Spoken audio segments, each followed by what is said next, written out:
Today, we're going to be talking about the D in BDSM, or more so about the BD in BDSM, and how those two letters together, and then the two letters of S&M together, form an umbrella for BDSM, and really kind of why the addition of DS in the middle, being kind of separated together to mean Dom and Sub, is kind of moot.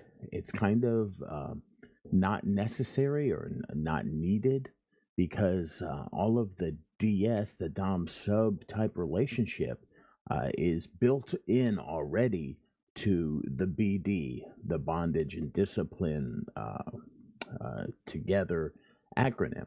And so we really kind of got to look to BDSM history to see where all of this came from because it didn't all just magically start together as we have this BDSM, and it's always been BDSM.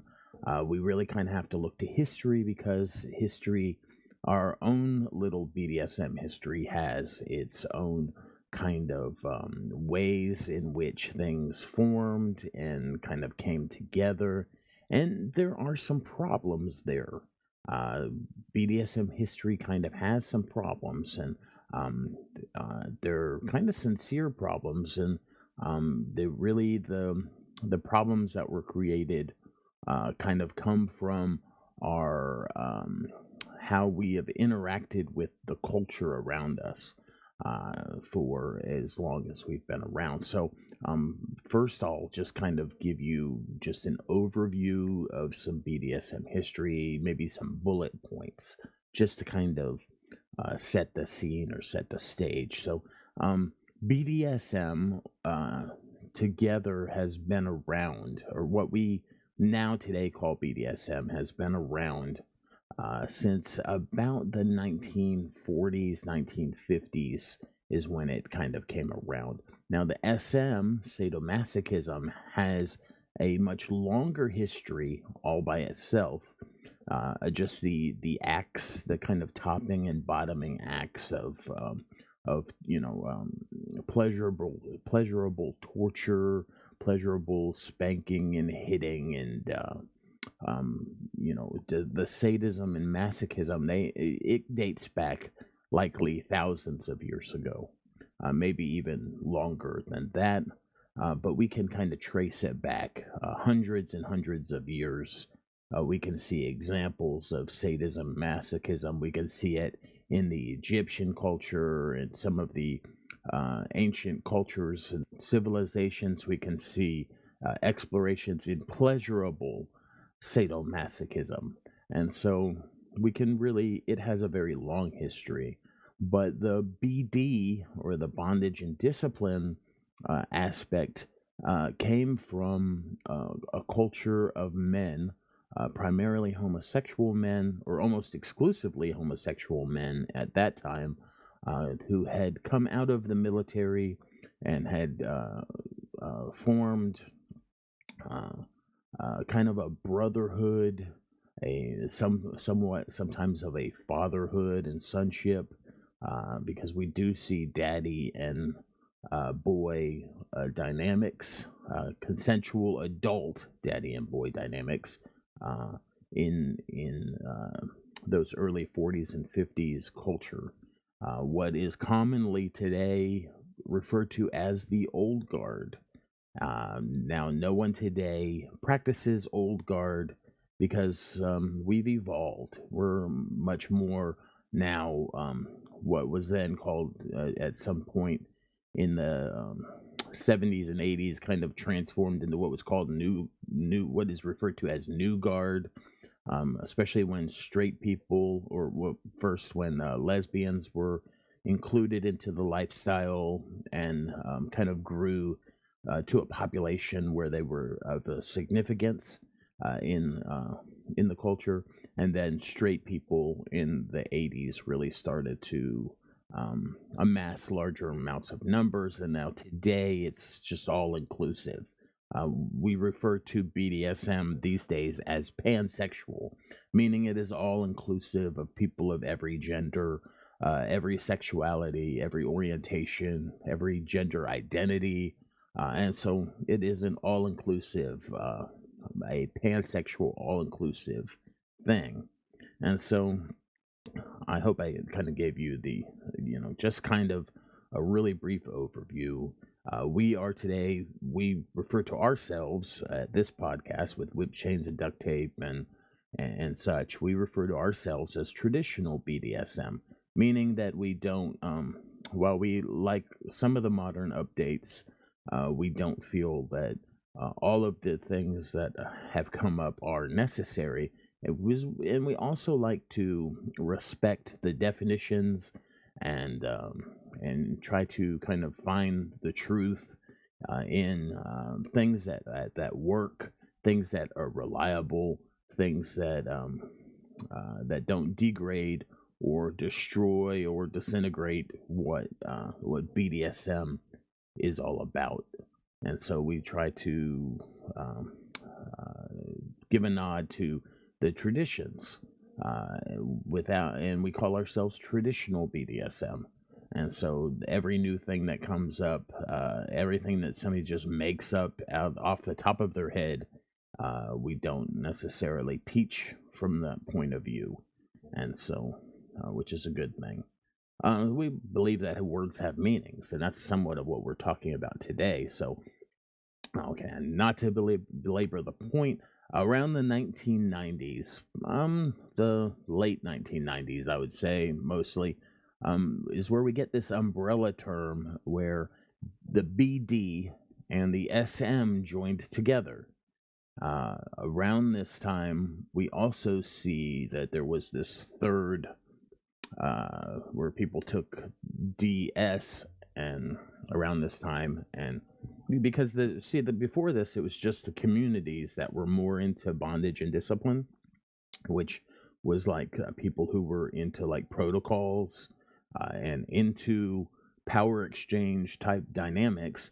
They were the BD crowd, and then the SM crowd, which was into the kinks, into the topping and the bottoming, into um the impact and the different types of kinks, impact, electricity, um just all the different types of things.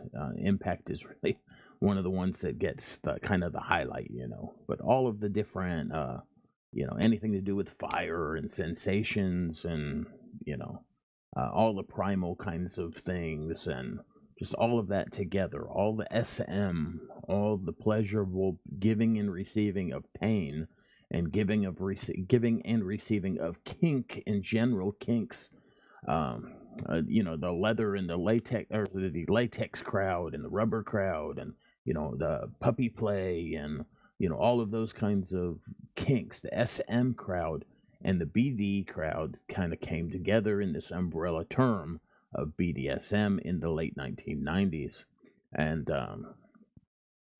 we kind of feel that the reason why we're even highlighting this, that the DS is not necessary, is because when somebody creates something new, like and includes or changes something like this, they'll make a statement similar to this, where we don't really do bondage, or we don't really do discipline. Sorry, we don't really do the discipline because we don't have any rewards or punishments in our relationship, in our power exchange. So we just do the DS, the Dom sub, but we don't do the discipline. And see, they've already kind of come from a place of a misunderstanding, because the discipline doesn't mean rewards and punishments necessarily. It doesn't mean that you need anything to do with rewards and punishments, but because the BD, the bondage and discipline, is the umbrella for all power exchange dynamics. Sometimes people will say, "Well, I'm not really into dom sub because I'm into master slave," or "I'm not really into that, uh, for whatever reason." And so, anyone who is into a power exchange type dynamic is into both the B and the D. Bondage and discipline go together really well because bondage isn't just rope play. See, rope play is more of an SM thing. Bondage means talks about restraining an individual, capturing an individual into I say capturing is like capturing their attention, capturing capturing them, restraining them, putting them into their place. So it's like in a dominant sort of way, in a mental state of bondage, where you are, where someone is submitting themselves to be bound to another person in a power exchange, giving their submission and putting it underneath the umbrella of someone's dominance. And so that's what bondage in the Bondage and Discipline actually really means. It's not so much talking about bondage from a sense of rope or restraints, leather restraints or metal restraints, or it's not talking about spreader bars and those types of things, hog tying and that sort of thing. It's talking about a mental state primarily. So bondage and discipline, they are the umbrella term for everything to do with power exchange, everything to do with, I would say, like DS, Dom Sub, DDLG, or caregiver little.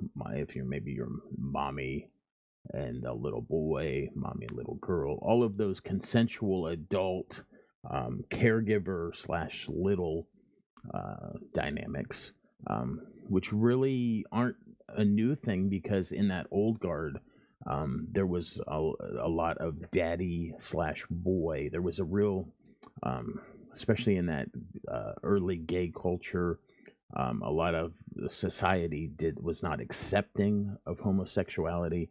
And so when you came out in any form or fashion, a lot of times you lost your natural family, and your biological family would a lot of times kind of cast you out. That wasn't accepting in everyday culture, or they looked down on you, or they didn't have the ability to mentor you, because all of society, all of was heteronormative, meaning that all of the advice that fathers had to give sons was related to dating and marrying a woman.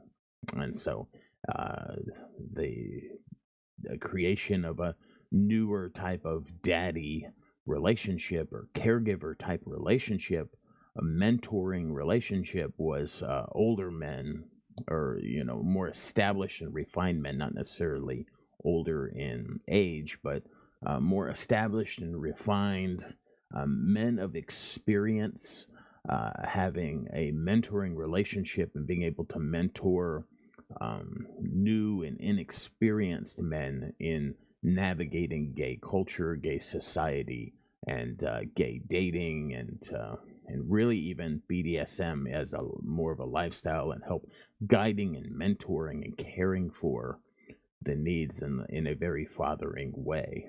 And so it was really built out of from the ground up. It was really grassroots and built from the ground up of a need that people had being fulfilled with when there was a void or a vacuum, and our culture really rose up to meet the needs of those people who had lost their fathers due to coming out of the closet. And so we really kind of extend that relationship in to today, and it's a lot of that same type of caregiving, that same type of mentoring, the people that are well established, people who are experienced, mentoring and caring for inexperienced people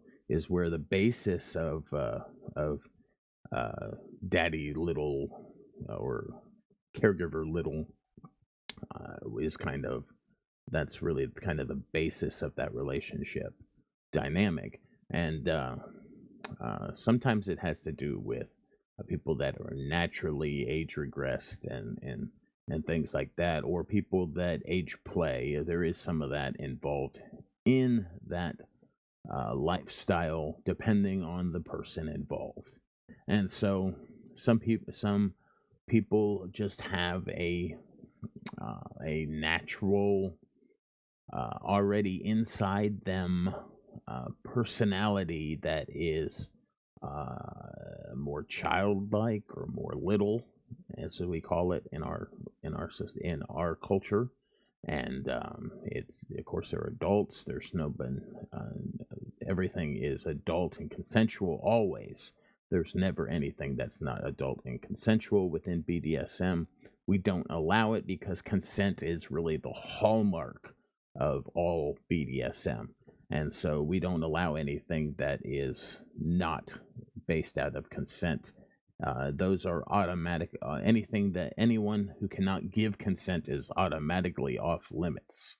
And so in our culture, it is something about our culture that is, that actually is different from some other cultures. And so it's built right into the framework of BDSM. Consent is built right in there. We know that even our slave relationships, master and slave relationships, that they are consensual. It is consensual slavery. It is entered into on both sides of the slash consensually. A master consensually brings his or her dominance to the power exchange, and a submissive or slave brings their submission consensually to the relationship. And so BDSM, is now an umbrella term these days. And like I said, it was really built in the computer age, when it's maybe before your time, depending on your age of who's listening to this. I know we have a lot of people that are younger that listen to these podcasts and things. And so there was a time in the internet when things were not, when there wasn't really a graphic interface, when things were more text-based. There was, when all of the chatting, like now we send text messages, but back then, when we pulled up web pages, it was very few pictures because dial-up. The speed of the internet was so, there wasn't audio clips and videos and pictures, not very many on the internet because it took them so long to load. And so there was the internet used to be things like Usenet and ICQ and IRC. These were chat based, kind of like text messages on our phones, but they were like text based bulletin boards, and they would refresh, and there would be different it was all basically text.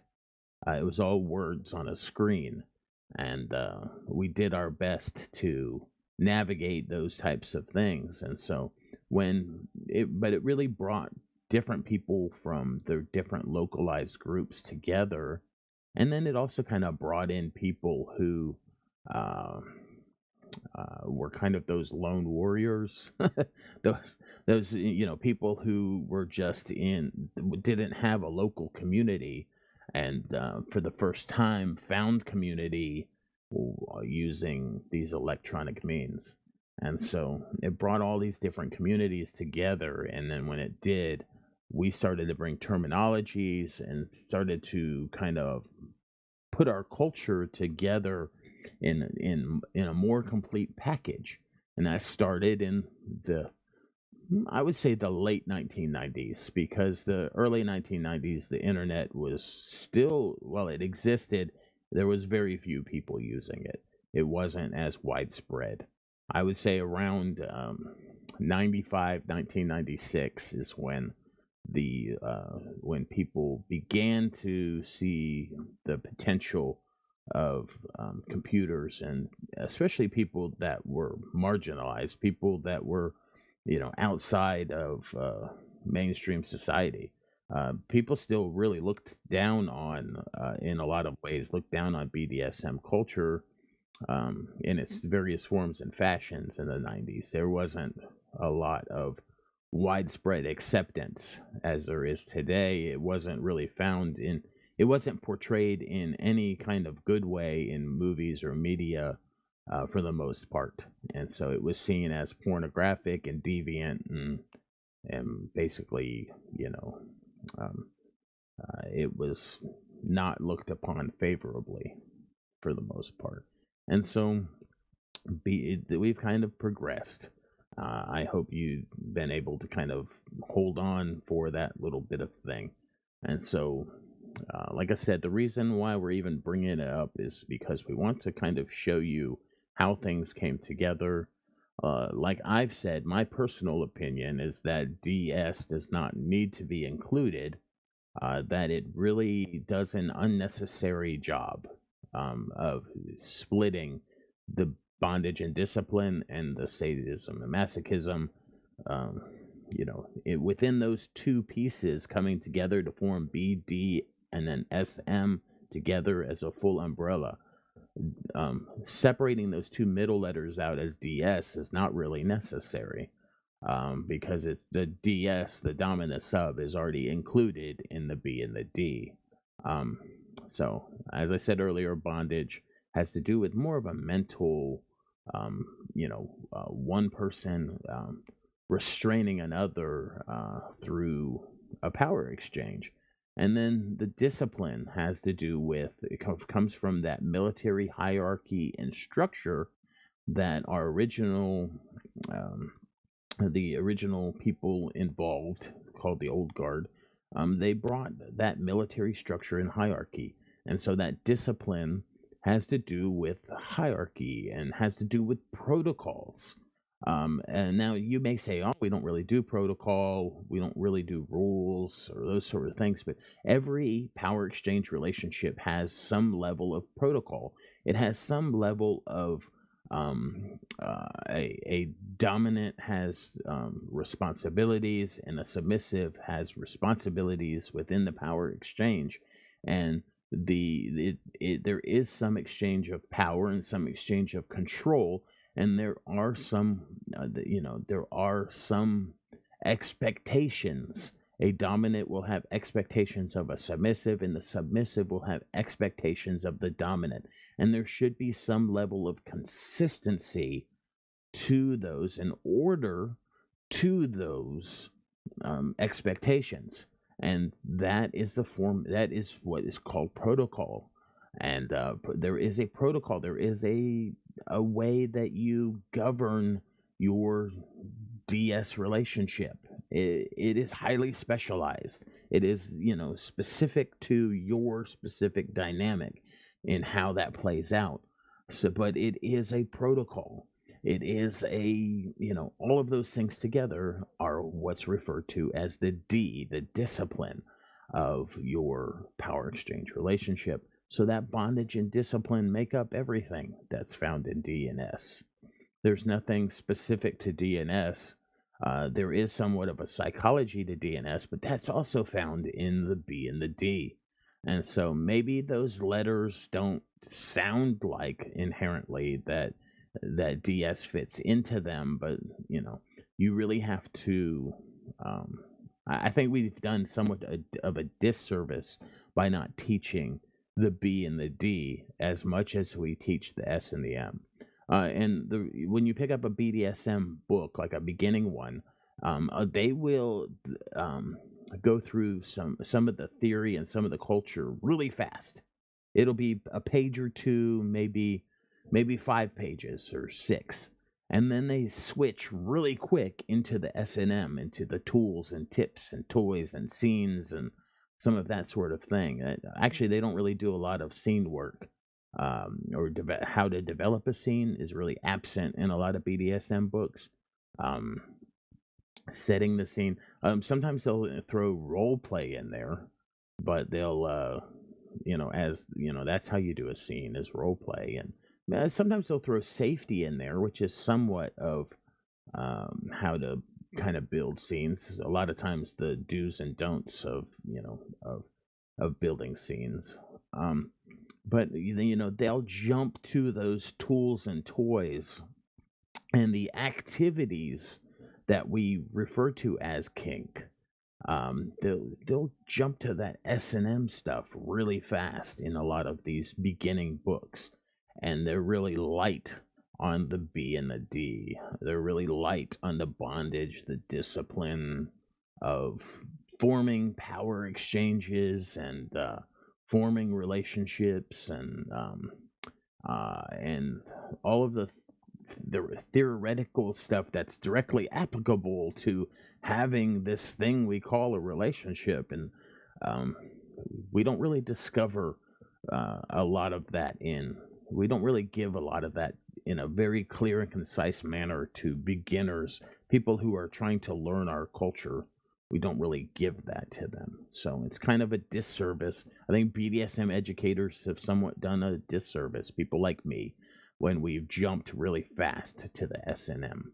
And we don't really jump to the S&M with our groups and resources as much, and maybe that's why we sometimes aren't as popular with others, is because they want to learn about paddling and flogging and you know using rope and using doing bedroom bondage and those sorts of things, or the sex acts that are involved, or choking, or you know spanking, or whatever.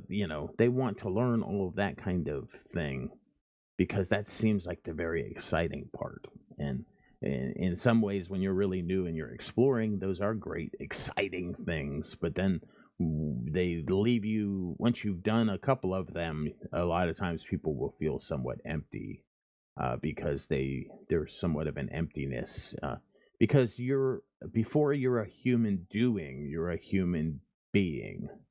And so the being part of who you are, and what makes up the content of your DS ish relationship, your power exchange relationship, is important too. And so um, a lot of more intermediate books kind of go into some of those things. And so maybe people just want the exciting stuff because maybe that sells. Maybe that's why our books and resources jump to those things so fast, is because sex sells. And then the relationship stuff is more deep, and maybe fewer people come back for that. But anyways, thank you for listening to me today. I know this may not have flowed 100% as I had intended from the very beginning. Just remember that the D in BDSM really ultimately includes the DS. All the Dom and sub power exchanges are all the different types, MS, all of them, all the authority exchanges are included in that D. Ultimately, they're included in that D for discipline. Really, the BD, but uh, it's all included in there. And so the D, discipline, so does not stand for punishments and rewards or rules necessarily, but it stands for all of the levels of protocol that make up a power exchange relationship. And so there you have it. The D really includes all of the DS. So we can rightly, our umbrella should look like the BD and the SM worlds colliding together to make BDSM. All right. You can find us on on Facebook at WCDT BDSM, all those letters together. We are Whips, Chains, and Duct Tape on Facebook. I am Primal Piggy. You can find me on Facebook at The Primal Piggy. all one word together. All right. Thank you very much. Have a good day.